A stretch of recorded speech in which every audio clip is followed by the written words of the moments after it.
السلام عليكم ورحمة الله. الحمد لله رب العالمين. الصلاة والسلام على سيدنا محمد وعلى آله وصحبه أجمعين. أما بعد. ഇന്നു മുതൽ നാം യാത്ര ചെയ്യുന്നത് മനുഷ്യകുലത്തിൻ്റെ പിതാവ് മഹാനായ അബുൽ ബഷർ ആദം നബി അലൈഹി സ്വലാത്തു വസ്സലാമിൻ്റെ ജീവിതത്തിലൂടെയാണ്. കൂടുതൽ ആമുഖവാക്കുകൾ ഇല്ലാതെ ചരിത്രയാത്രയിലേക്ക് നമുക്ക് കടക്കാം. മഹാനായ ആദം നബി അലൈഹി സ്വലാത്തു വസ്സലാമിനെ സൃഷ്ടിക്കുന്നതിൻ്റെ അനേകായിരം വർഷങ്ങൾക്ക് മുമ്പ് മുത്തുനബി സല്ലല്ലാഹു അലൈഹി വസല്ലമ തങ്ങളുടെ പ്രകാശത്തെ അല്ലാഹു തആല സൃഷ്ടിച്ചു. ആ പ്രകാശത്തിൽ നിന്നാണ് മറ്റ് സർവ്വതിനെയും അല്ലാഹു തആല സൃഷ്ടിക്കുന്നത്. മനുഷ്യവർഗത്തിന്റെ സൃഷ്ടിപ്പ് തന്നെ അല്ലാഹുവിൻ്റെ അത്ഭുതങ്ങളിൽ ഒന്നാണ്. അള്ളാഹു അവന്റെ ഖലീഫയായിട്ടാണ് മനുഷ്യനെ സൃഷ്ടിച്ചത്. ആ സ്ഥാനം നൽകിയതും അള്ളാഹു തന്നെയാണ്. മലക്കുകളുടെ സമൂഹത്തോട് അള്ളാഹു പറഞ്ഞു, ഞാൻ ഭൂമിയിൽ എൻ്റെ ഖലീഫയെ നിയോഗിക്കാൻ പോവുകയാണ്. വല്ലാത്ത അമ്പരപ്പോടെയാണ് അവർ അത് കേട്ടത്. ഭൂമിയിൽ കലാപമുണ്ടാക്കുകയും രക്തം ചിന്തുകയും ചെയ്യുന്ന ഒരു വിഭാഗത്തെ എന്തിനു സൃഷ്ടിക്കുന്നു? നിന്നെ വാഴ്ത്താനും സ്തുതികീർത്തനങ്ങൾ നടത്താനും മലക്കുകളായി ഞങ്ങൾ ഉണ്ടല്ലോ. ഇതായിരുന്നു മലക്കുകളുടെ മറുപടി.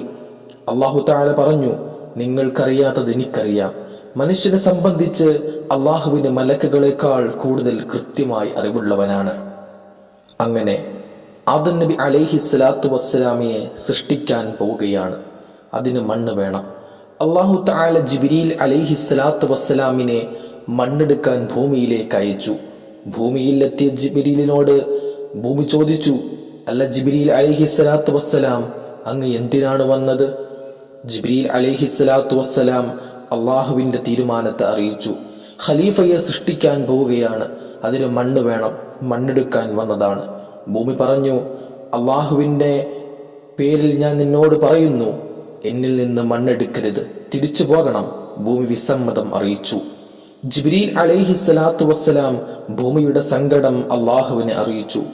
മണ്ണെടുക്കാനുള്ള ചുമതല അല്ലാഹു തആല മീകായിൽ അലൈഹി സ്വലാത്തു വസ്സലാമിനെ ഏൽപ്പിച്ചു. മീകായിൽ അലൈഹി സ്വലാത്തു വസ്സലാം ഭൂമിയിലേക്ക് കടന്നു വന്നു. ഭൂമി അപ്പോഴും സങ്കടമുണർത്തി. മലക്കിനെ തിരിച്ചയച്ചു. അടുത്തതായി അല്ലാഹു തആല ഇസ്രാഫീൽ അലൈഹി സ്വലാത്തു വസ്സലാമിനെ ഭൂമിയിലേക്ക് അയച്ചു. വീണ്ടും ഭൂമി സങ്കടമുണർത്തി. മലക്ക് തിരിച്ചു പോന്നു. നാലാമതായി കടന്നു വന്നത് അസ്രാഈൽ അലൈഹി സ്വലാത്തു വസ്സലാമാണ്. ഭൂമി സങ്കടം അറിയിച്ചു. അസ്രാഈൽ അലൈഹി സ്വലാത്തു വസ്സലാം മടങ്ങിയില്ല.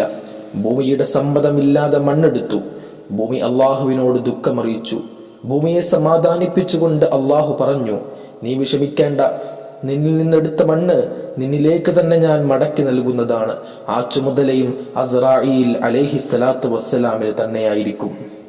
കഅബ ഷരീഫിന്റെ ഭാഗത്ത് നിന്ന് വെള്ളം കൊണ്ടുവന്നു.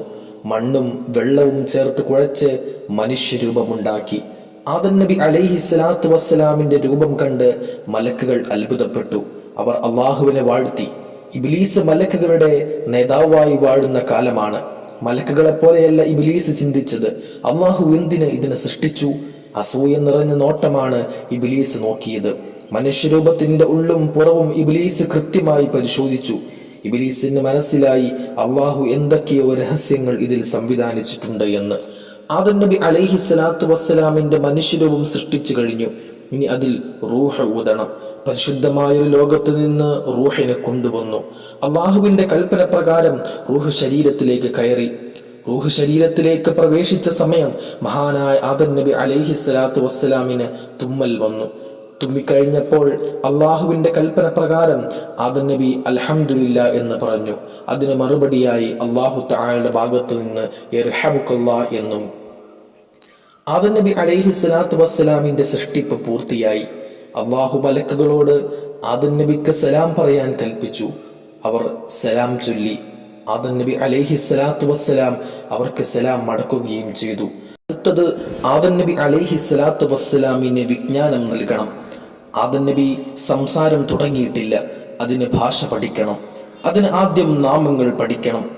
ഈ പഠനത്തെക്കുറിച്ച് അല്ലാഹു തആല പരിശുദ്ധമായ ഖുർആനിലെ 2-ാമത്തെ സൂറത്തായ ബഖറയിലെ 31-ാമത്തെ ആയത്തിലൂടെ പറയുന്നുണ്ട്.